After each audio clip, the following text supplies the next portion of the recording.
Sima Yi was routed by Zhang Yi and Liao Hua and barely escaped alone into a dense forest. Liao Hua chased him relentlessly and nearly caught him. Desperate, Sima Yi circled a large tree to avoid his attacker. Liao Hua swung his blade, but it became lodged in the trunk. By the time he pulled it free, Sima Yi had already escaped.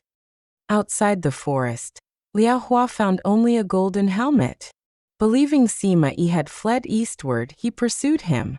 In reality, Sima Yi had deliberately discarded the helmet as a decoy and escaped westward instead. Unable to catch him, Liao Hua eventually returned and met Jiang Wei on the way back. Together they reported to Zhuge Liang. Meanwhile, Zhang and I successfully delivered the captured wooden oxen and wooden horses, securing more than 10,000 shur of grain. Liao Hua presented Sima Yi's helmet and was awarded the highest merit.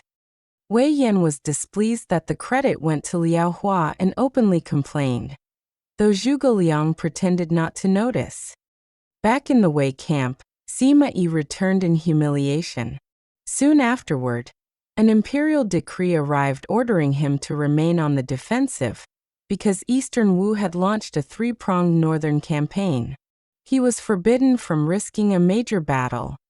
Obeying the order, Sima Yi strengthened his fortifications and focused entirely on defense. At the same time, Emperor Qiao Rui organized counterattacks against Wu. Manchong launched a successful night raid against the Wu navy, destroying numerous ships and supplies. Zhuge Jin suffered a major defeat. When Lu Sun learned of the situation, he proposed lifting the siege of Xinqing and instead cutting off Wei's retreat routes. However, his report was intercepted by Wei forces.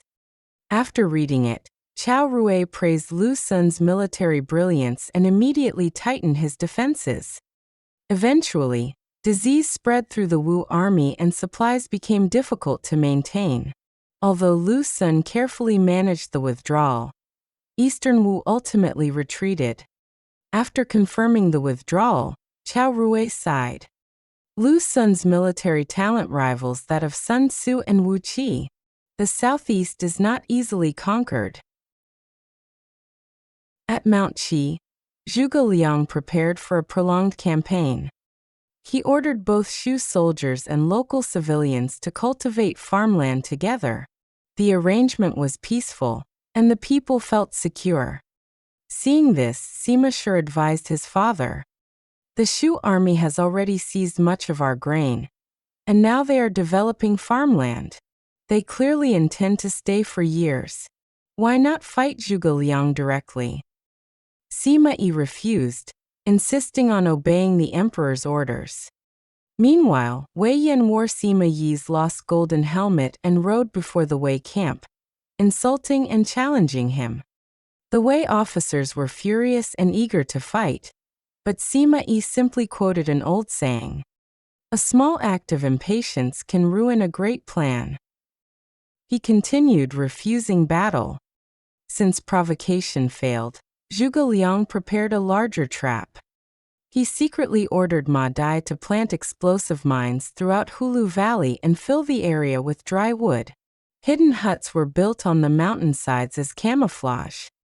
The plan was simple: lure Sima Yi into the valley and burn him alive.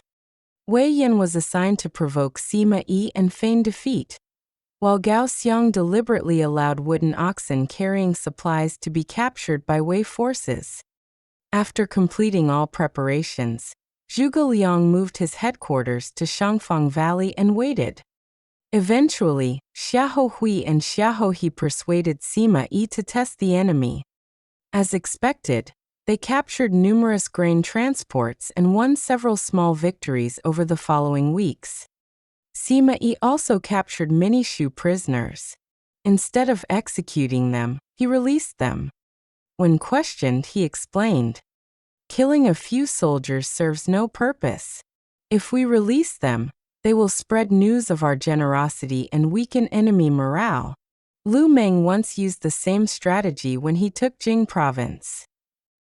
Later, Released prisoners revealed that Zhuge Liang had moved his grain supplies to Shangfang Valley. Delighted, Sima Yi devised a plan. He ordered multiple armies to attack Mount Qi and draw away the Shu forces while he personally led an elite force to strike Shangfang Valley and destroy Zhuge Liang's supplies. Sima Yi greatly admired the strategy. The operation began exactly as planned. Wei armies launched attacks across Mount Qi, drawing Shu forces away. Seeing his opportunity, Sima Yi personally led Sima Shi, Sima Zhao, and elite troops toward Shangfang Valley. At the entrance, Wei Yan challenged him. After only a few exchanges, Wei Yan pretended to flee. Believing victory was near, Sima Yi pursued. Upon reaching Hulu Valley, he sent scouts ahead. The scouts reported, "There are no ambushes in the valley. The mountains are covered only with huts." Convinced these were supply depots, Sima Yi ordered the entire army forward. Suddenly, thunderous battle cries erupted from the mountains. Countless flaming arrows and torches rained down. The valley entrance was sealed by fire. Hidden mines exploded. Dry wood and huts burst into flames. Within moments, the entire valley became an inferno. Terrified, Sima Yi embraced his sons and cried, "Our family dies here today." Yet at the very moment of greatest danger, fierce winds suddenly rose. Dark clouds gathered overhead. A tremendous storm erupted. Torrential rain poured into the valley and extinguished the flames. The mines became useless. The fire attack completely failed. Overjoyed, Sima Yi immediately broke through the encirclement and escaped. Reinforcements under Zhang Hu and Yu Qin arrived and helped secure the retreat. Although Sima Yi later found one of his camps captured by Shu forces, he eventually recovered it after fierce fighting. Meanwhile, the Wei forces attacking Mount Qi learned of the disaster and fell into confusion, suffering heavy losses. Watching from the mountain, Zhuge Liang had believed Sima Yi was doomed. When the rain saved him, Zhuge Liang could only sigh. Man proposes but heaven disposes. After returning to a defensive posture north of the Wei River, Sima Yi issued a strict order. Anyone who suggests battle again shall be executed. Soon afterward, he learned that Zhuge Liang had moved to Wuzhang Plains. Believing this location posed little direct threat to Wei's heartland, Sima Yi felt even more comfortable maintaining his defensive strategy. Zhuge Liang repeatedly challenged him, but Sima Yi refused every time. Finally, Zhuge Liang sent him a set of women's clothing and a mocking letter. The letter ridiculed Sima Yi for hiding in camp like a woman instead of fighting. Although enraged, Sima Yi pretended not to care and even accepted the gifts. He only asked the envoy, "How does Zhuge Liang eat and work each day?" The envoy replied, "He rises early, sleeps late, personally handles every matter, and eats very little." After hearing this, Sima Yi smiled. If he eats little and works that much, he does not have long to live. When the envoy reported these words, Zhuge Liang sighed. "Sima Yi truly understands me." The chief secretary Yang Yong also advised him that government responsibilities should be delegated. Zhuge Liang tearfully replied, "I know that. But the late emperor entrusted the state to me. I fear others cannot devote themselves as completely." Everyone present was moved to tears. From that point onward, Zhuge Liang's health steadily deteriorated. The Wei officers, angered by Zhuge Liang's insults, repeatedly demanded battle. Sima Yi explained that he was not afraid to fight, but was obeying imperial orders. To calm his officers, he deliberately submitted a request to Cao Rui asking permission to attack. After reading it, the official Xian Pai immediately understood Sima Yi's true intention. Sima Yi did not actually want battle. He merely wanted the emperor's authority to restrain his own officers. Qiao Rui therefore sent Xian Pai to the front with an official order forbidding any offensive action.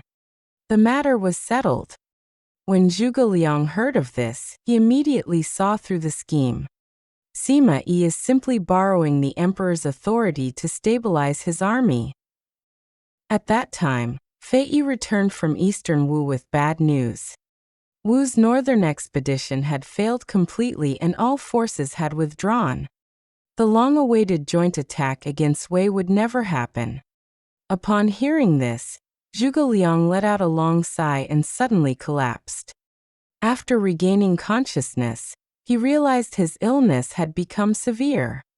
That night he observed the heavens and noticed that the star representing his destiny had grown dim.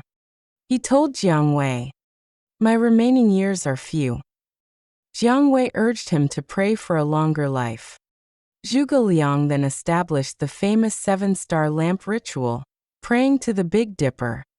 49 soldiers carrying black banners guarded the tent. He declared, "If the main lamp remains lit for 7 days, my life shall be extended by 12 years.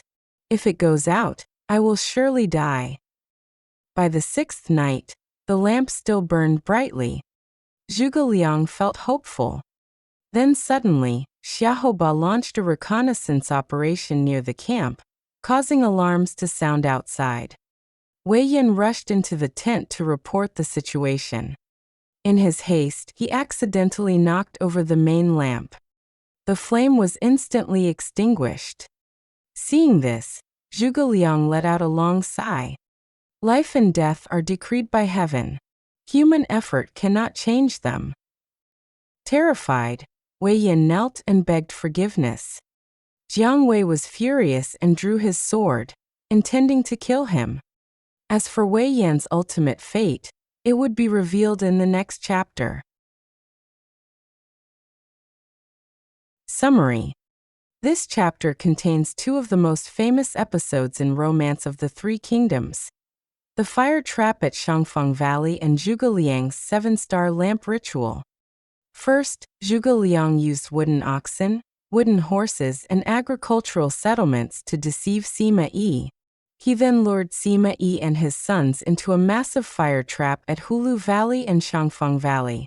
For a brief moment, it seemed that the entire Sima family would perish. However, at the decisive moment, heaven intervened. A sudden storm extinguished the flames and allowed Sima Yi to escape. This became one of the novel's clearest demonstrations of the theme that human planning can be overcome by fate. Afterward, the conflict shifted to Wuzhang Plains, where Zhuge Liang repeatedly attempted to provoke Sima Yi into battle, even sending women's clothing as an insult. Yet Sima Yi understood the strategy and refused to leave his defenses. At the same time, Eastern Wu's northern campaign collapsed, leaving Shu without its crucial ally. Zhuge Liang, already exhausted from years of warfare and administration, saw his health rapidly decline. Even Sima Yi correctly judged from second-hand reports that Zhuge Liang's body was failing. The chapter concludes with the legendary 7-star lamp ceremony. Hoping to extend his life, Zhuge Liang performed a ritual that appeared close to success. Yet a single accident caused by Wei Yan extinguished the main lamp, symbolizing that Zhuge Liang's destiny had reached its end. This event serves as a powerful foreshadowing of the coming chapter, in which the great strategist of Shu will face his final days at Wuzhang Plains. Knowledge points. 1. The fire trap at Shangfang Valley. In the novel, Zhuge Liang successfully lures Sima Yi and his sons into Shangfang Valley, and nearly burns them alive. A miraculous rainstorm saves them at the last moment. Historically, no such event ever occurred. Official records only describe a prolonged standoff between Zhuge Liang and Sima Yi during the Wuzhang Plains campaign. Sima Yi consistently avoided a decisive battle and relied on defensive tactics. 2. Wei Yan wearing Sima Yi's golden helmet. The novel describes Liao Hua recovering Sima Yi's lost helmet, and Wei Yan later wearing it while insulting Sima Yi before the Wei camp. This incident does not appear in any historical source, and is entirely fictional. 3. The Seven-Star Lamp Ritual. One of the most famous supernatural episodes in the novel is Zhuge Liang's attempt to extend his life through the Seven-Star Lamp Ritual. The ceremony nearly succeeds before Wei Yan accidentally extinguishes the main lamp on the sixth night. No such event exists in historical records. The records of the Three Kingdoms simply states that Zhuge Liang died in the army during the 8th month of the year. Since the ritual itself is fictional, the related events, including Wei Yan extinguishing the lamp and Jiang Wei attempting to execute him, are also creations of the novel rather than historical fact.